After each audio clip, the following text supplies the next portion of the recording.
ఆత్మీయ బంధుమిత్రులకు నమస్సుమాంజలులు. మనమందరం కలిసి శ్రీ భవిష్య మహాపురాణం గురించి తెలుసుకుంటున్నాం. శుక్లాం వరధరం విష్ణుం శశివర్ణం చతుర్భుజం ప్రసన్నవదనం ధ్యాయేత్ సర్వవిఘ్నోపశాంతయే. శ్రీ భవిష్య మహాపురాణము మధ్యమ పర్వము బ్రాహ్మణ గురు ప్రశంసలో తరువాయి భాగము. చతుర్వర్ణముల వారికి తండ్రి కంటే బంధువు పూజనీయుడు మరి ఒకడు లేడు. గురువులు ముగ్గురు, అందులో తల్లి పరమగురువు. సోదరులలో పూర్వపూర్వులు గురువులు. ద్వాదశి, అమావాస్య, రవి సంక్రమణము, అయనములు, విషువము, చంద్ర సూర్య గ్రహణములు, వస్త్ర భోజనాదులు, దక్షిణలొసంగి గురుపితరులను పూజింపవలయును. తండ్రికి నమస్కారము. స్వర్గాపవర్గప్రదమేకమాంద్యం బ్రహ్మస్వరూపం పితరం నమామి. యతో జగత్పశ్యతి చారురూపం తం తర్పయామ స్థిలైర్యుతైః. పితరో జనయంతీహ పితరః పాలయంతి చ. పితరో బ్రహ్మరూపాః తేభ్యో నిత్యం నమో నమః. యస్మాత్ విజయతే లోకస్తస్మాద్ధర్మః ప్రవర్తతే. నమస్తుభ్యం పితసాక్షాత్ బ్రహ్మరూప నమోస్తుతే. స్వర్గమును మోక్షమును దయచేయుచు ఆద్యమును ఏకమును అయిన బ్రహ్మ యొక్క స్వరూపమై సర్వాంగ సుందరమైన ఈ జగత్తును చూచుటకు చాలిన చూపునిచ్చిన తండ్రికి తిలోదకములచే తర్పణము చేసెదను. తండ్రులు జన్మింపచేయుదురు, పాలింతురు, కావున వారే బ్రహ్మరూపులుగాన వారికి నమస్కారము. లోక విజయము చేయుటకు తండ్రి కారణము, ధర్మ ప్రవర్తనకు అతడు కారణము. కావున అట్టి బ్రహ్మరూపుడగు తండ్రికి వందనము. తల్లికి నమస్కారము. యా కుక్షి వివరే కృత్వా స్వయం రక్షతి సర్వతః. నమామి జననీం దేవీం పరాం ప్రకృతిరూపిణీం. కృచ్ఛ్రేణ మహతా దేవ్యా ధారితోహం యథోదరే. త్వత్ప్రసాదా జగద్దృష్టం మాతర్నిత్యం నమోస్తుతే. పృథివ్యా యాని తీర్థాని సాగరాదీని పర్వతః. వసంతి యత్ర తాం నౌమి మాతరం భూతిహేతవే. ఏ తల్లి కడుపున నన్ను భరించి రక్షించినదో ఆ తల్లికి, ప్రకృతి రూపిణి అయిన అమ్మకు నమస్కరింతును. మిగుల శ్రమల కోర్చి నన్ను గర్భమున మోసిన దానవు నీవు. నీ అనుగ్రహంచే నేను కండ్లు తెరచి లోకమును చూడగంటిని. అమ్మా, నీకు నిత్యము నమస్కారము. భూమండలమున ఎన్ని తీర్థములున్నవో, ఎన్ని సాగరములున్నవో అన్నియును నే తల్లి యందున్నవో అట్టి అమ్మకు నీకు ఐశ్వర్య కాముడనై నమస్కరించుచున్నాను. బ్రాహ్మణ గురువందనము. గురుదేవ ప్రసాదేన లబ్ధా విద్యా యశస్కరీ. శివరూప నమస్తస్మై సంసారార్ణవ సేతవే. వేద వేదాంగ శాస్త్రాణం తత్వం యత్ర ప్రతిష్ఠితం. ఆధార సర్వభూతానాం అగ్రజన్మన్ నమోస్తుతే. బ్రాహ్మణో జగతాం తీర్థం పావనం పరమం యతః. భూదేవ హరమే పాపం విష్ణురూప నమోస్తుతే. గురుదేవుని దయచే యశస్కరియగు విద్య లభించినది. సంసార సముద్ర తారణమునకు సేతువగు శివరూపునకు గురునకు నమస్కారము. వేదములు, వేదాంగములు, శాస్త్రములు మొదలగు వాని తత్వమెందు ప్రతిష్ఠితమైయుండునో సర్వభూతాధారమెవ్వడో లోకములకెల్ల తీర్థభూతుడు పరమ పావనుడునైన భూదేవుడు విష్ణురూపుడుగావున అట్టి నీకు నమస్కారము. పితామహుని తల్లిని, మాతామహుని, ఆచార్యుని, ఋత్విజుని, అన్నను, పెద్ద తండ్రిని నమస్కరింపవలెను. గురువులు దృష్టులు అంటే కనబడువారు, అదృష్టులు కనబడనివారు, దృష్టాదృష్టులు కనబడనివారు అని 3 తెరగులుగా ఉన్నారు. తల్లిదండ్రులు దృష్ట గురువులు, దృష్టాదృష్టులు సూర్యుడు, చంద్రుడు, అగ్ని అనువారు. మంత్రదాత గురువు. ప్రత్యక్ష దృష్టులకు గురువులను వదలి అదృష్ట గురువులను సేవించువాడు పాపి. పశుపక్షాది జన్మములెత్తును. తండ్రి, పెదతండ్రి, పినతండ్రి వలనే జ్యేష్ఠభ్రాత పితృసమానుడు, గౌరవార్హుడు, సత్కరింపవలసినవాడు. ఆచార్యుడు బ్రహ్మమూర్తి, తండ్రి ప్రజాపతిమూర్తి, తల్లి భూమూర్తి, భ్రాత ఆత్మమూర్తులు. తండ్రి మేరువు, ధర్మమూర్తి. అతడు ప్రత్యక్ష దైవతము కాన అతని వాక్యము పాలింపవలెను. పితామహులను హవ్య కవ్యాదులచే తృప్తిపరచుట కంటే మించినది లేదు. పితామహ పాదోదక స్నానము గంగా స్నానము కంటే గొప్పది. పితామహ సందర్శనము జ్యోతిర్లింగ దర్శనము కంటే మిన్నయైనది. 30 కుండములందలి శిలా సంస్పర్శము వలన కలిగెడు ఫలము కంటే కోటి గుణితమైన పుణ్యము పితామహ ప్రదక్షిణముచే కలుగును. 100 తల్లుల పోషించుట వంటిది యొక్క పితామహుని పోషించుట. ఆమె దర్శనము అటువంటిదే. అట్టి వానికి సంసారముండదు. ఇతిహాస పురాణముల మహిమ.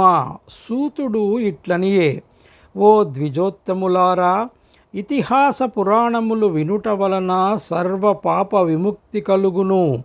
బ్రహ్మహత్యా పాతకములు 100 పోవును. సాయం ప్రాతఃసమయములు, రాత్రి శుచి అయి వినబలయును. అట్టి వాణియడ విష్ణువు, బ్రహ్మ, శంకరుండును సంతుష్టులై ప్రసన్నులయ్యెదరు.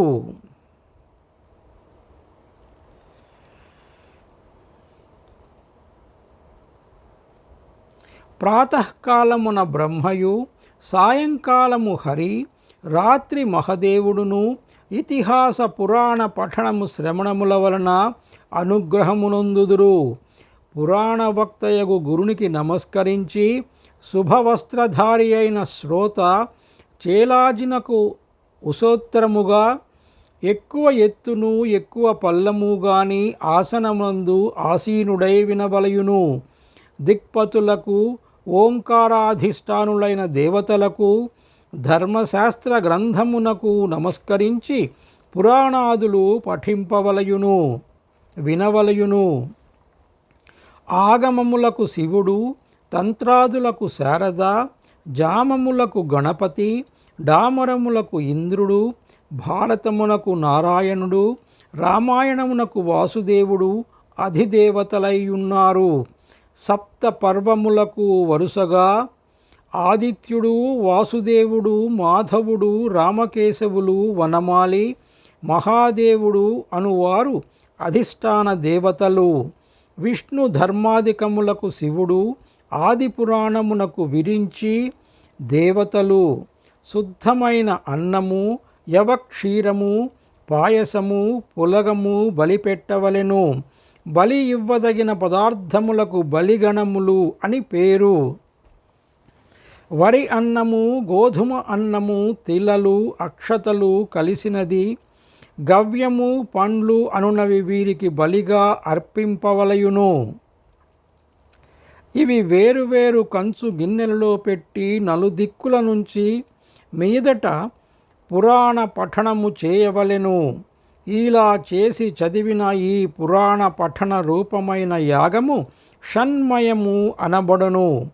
చల్లని నీరు, తేనె, పాలు, పంచదార, చెరకు రసము, బెల్లము అనునవి షణ్మయ దేవతలకు బలిద్రవ్యములు.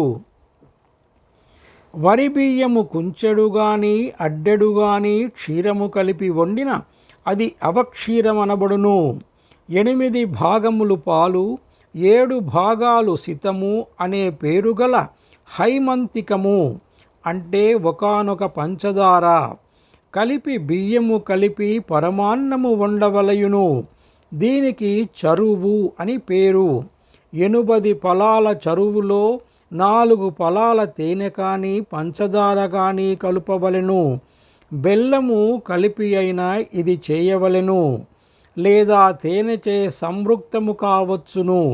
ఈ గ్రంథములను వినువారు గాని చదువువారు గాని నిలువబడి అందుకొనవలెను, నమస్కరింపవలెను. వినిపించునతడు తూర్పుగా కూర్చుండి పశ్చిమాభిముఖుడై తర్జని బొటనవేలుని గూర్చి లేదా ప్రస్తర రూపమైన హస్తముతో పురాణ ప్రవచనము చేయవలెను. వేదాంతాగమ విధానమంతయు అట నిలచి పావమాని సూక్తము జపించి వినవలయును.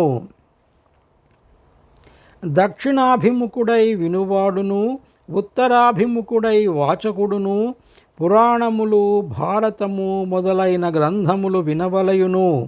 రామాయణము ధర్మశాస్త్రము హరివంశము మొదలైన గ్రంథములకు ఇదే పద్ధతి. ఇంతకు విపరీతముగా విన్నవారు ఫలమును అందజాలరు. ఈ పుణ్య గ్రంథములు వినుచు మాంసము తిన్నవాడు గార్ధవమై పుట్టును. స్త్రీ సంగము కూడా పనికిరాదు. దేవాలయములందు తీర్థములందును పఠింపవలెను, వినవలయును. ఏ తీర్థములు ఏ పుణ్యక్షేత్రములు ఏ తీర్థక్షేత్ర మహిమలు వినునో దాని వలన గోదాన ఫలము లభించును. తల్లిదండ్రులు ముందు మహాగురువు యొక్క మహిమ వర్ణింపరాదు. తల్లిదండ్రుల ముందు మహాగురువు యొక్క మహిమ వర్ణింపరాదు.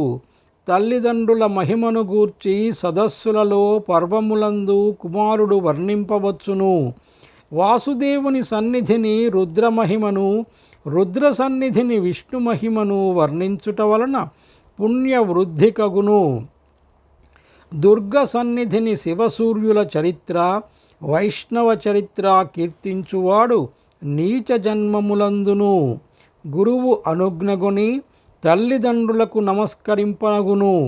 వారి అనుజ్ఞ చేతనే హరికి ప్రదక్షిణము చేయవలెను. విష్ణువు బ్రహ్మ రుద్రుడు ఇంద్రుడును సర్వ వేదములకు సమముగారు. వేదరాశి సర్వధర్మ పరాయణము. అది సర్వజ్ఞానమయము. అది సర్వజ్ఞమూర్తియగు సదాశివునితో సమానము. అందుచే బ్రాహ్మణ పితృవర్గము యొక్క సేవ వలన బ్రహ్మ లాభమగును. తండ్రికి తర్పణము చేయనివాడు గురువుకు వందనము చేసినను వ్యర్థమే అగును. భాగవతము విడిచి మిగిలిన పురాణములు వినుట వలన పుణ్యము శూన్యము. నరసింహావతారము విడిచి మిగిలిన భాగవతము వినుటయు వ్యర్థమే. ఆది పర్వము మాని భారతము ధారణ చేయరాదు. అశ్వమేధికము యజ్ఞముఖము లేకుండా భారతము ధారణ చేయరాదు. దాన ధర్మమును విడిచి మోక్షధర్మమును పఠించుట ధారణ చేయుట వ్యర్థము.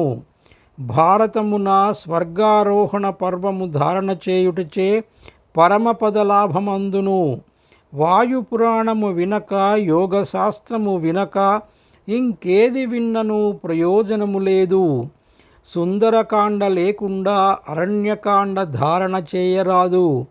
లంకను విడిచి ఆదికాండమును వ్రాసికొని ధారణ చేయరాదు.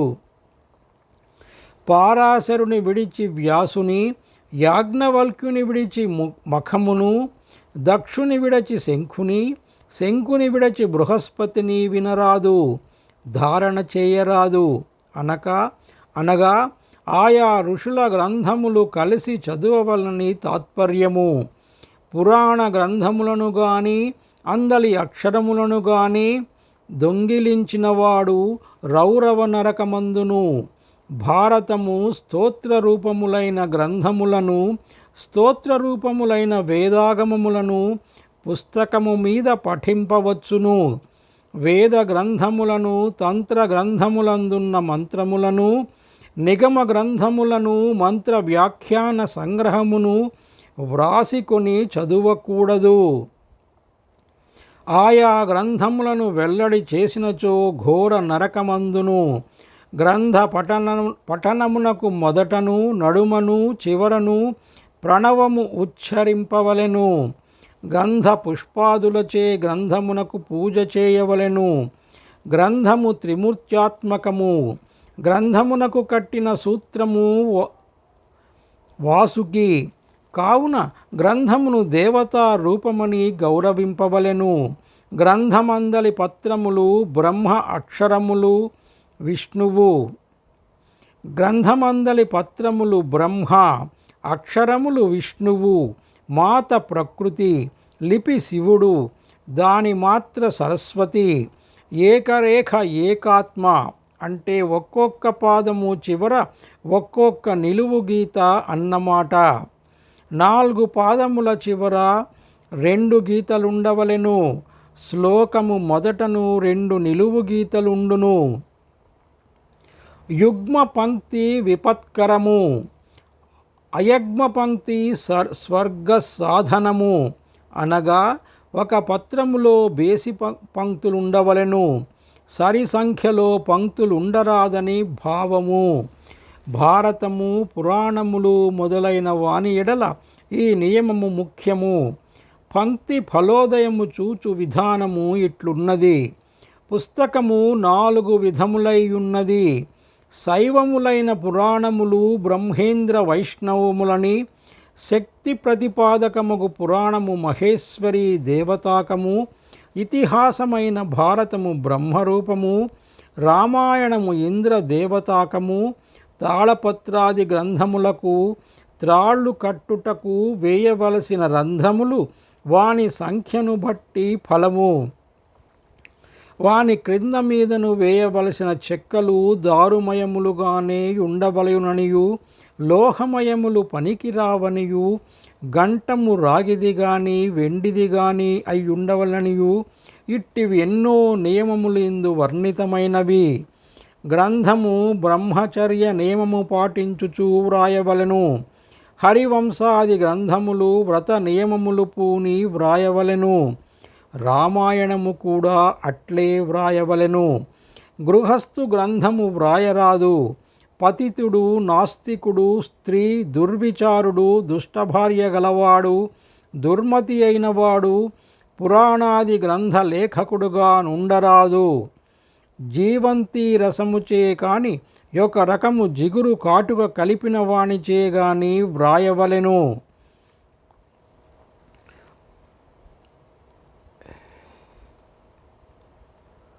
ఉత్తరాభిముఖుడై గ్రంథము వ్రాయవలెను.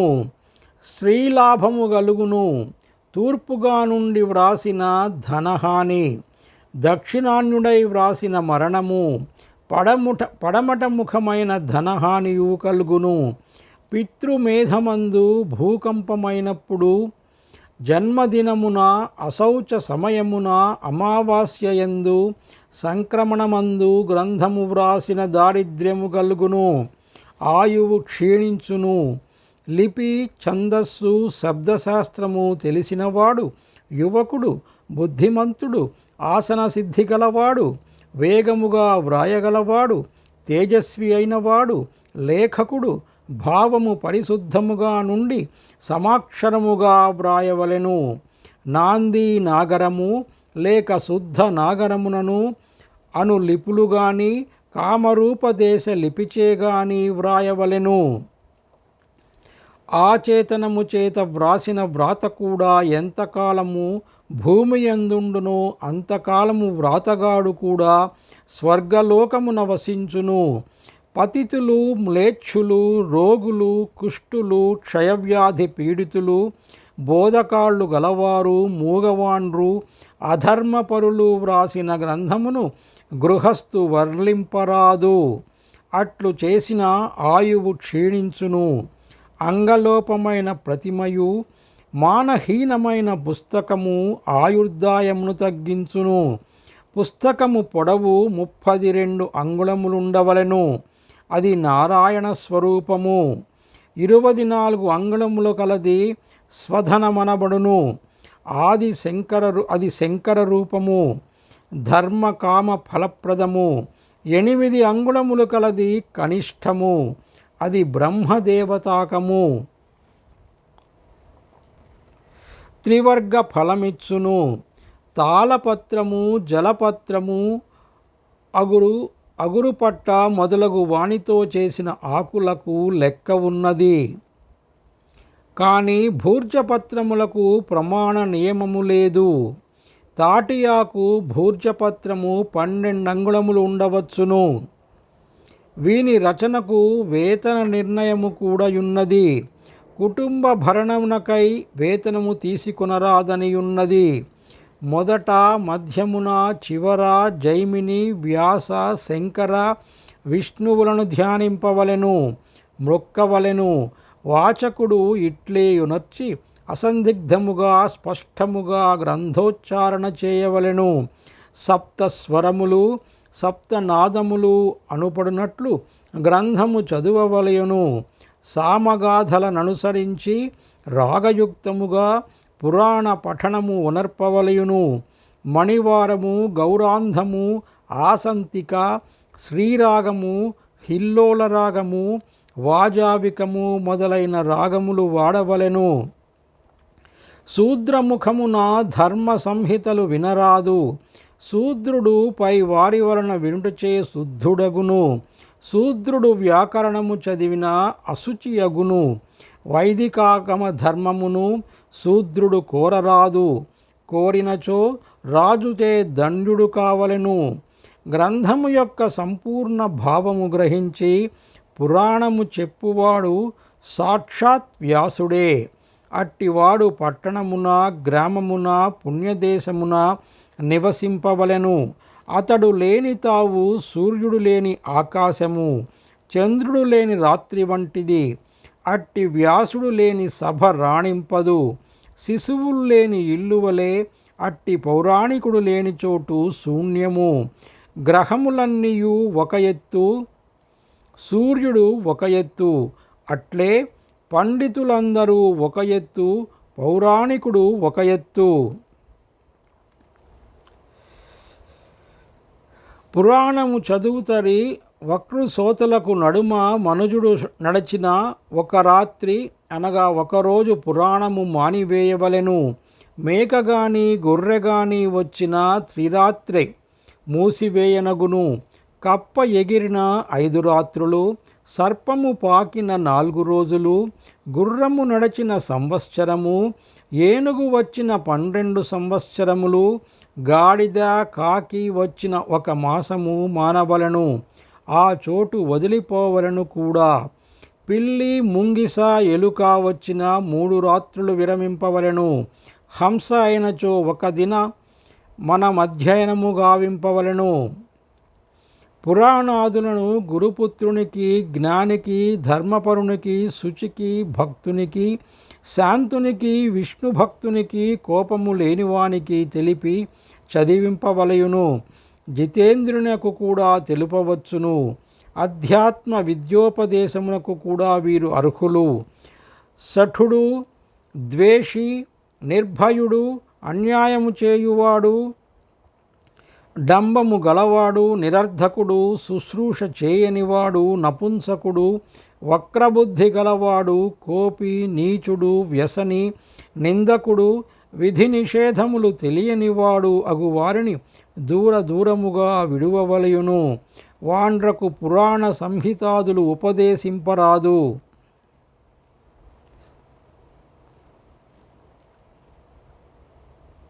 అపాత్రునకు మీరరాదు. అందులకే విద్య అట్లనుట దుర్జనునికి, దురాత్మునికి ఇవ్వకుము. బ్రహ్మచారి అయి సార్థకుడై విధి నిరంగి సాధువైన విప్రునికి నొన్నసొంగుము అని నిషిద్ధునకు విద్యాధనమిచ్చినచో అందెవడో ఒకడు వెంటనే యమమందిరమునకేగును. లౌకికము, వైదికము, ఆధ్యాత్మికమునైన జ్ఞానమును నమస్కరించి విధేయుడై అభ్యసింపవలెను. కర్మకాండను జ్యోతిషము లేకుండా నేర్చుకొనరాదు. చూత భాగాభ్యాసము దారిద్ర్యమును, వాద భాగాభ్యాసము ధననాశనము, నిధి భాగాభ్యాసము నరకమును గూర్చును. మ్లేచ్ఛోక్తములు అనుక్తములైన శాస్త్రములను అభ్యసింపరాదు. లోకముల జ్ఞానాభివృద్ధికై ధర్మ సంగ్రహము చేసి ప్రవర్తింపజేయునతుడు జ్ఞానదాతయగు తండ్రి అనబడును. నిగమములు, జ్యోతిషము, వేదములు, నాటకము అనువానికి వ్యాఖ్యాన సంగ్రహము చేసి కలియందు నాశనము పొందును. ఇంతటితో శ్రీ భవిష్య మహాపురాణములో మధ్యమ పర్వములో తరువాయి భాగము సమాప్తము. సర్వే జనా సుఖినో భవంతు. స్వస్తి. ఓం శ్రీమాత్రే నమః.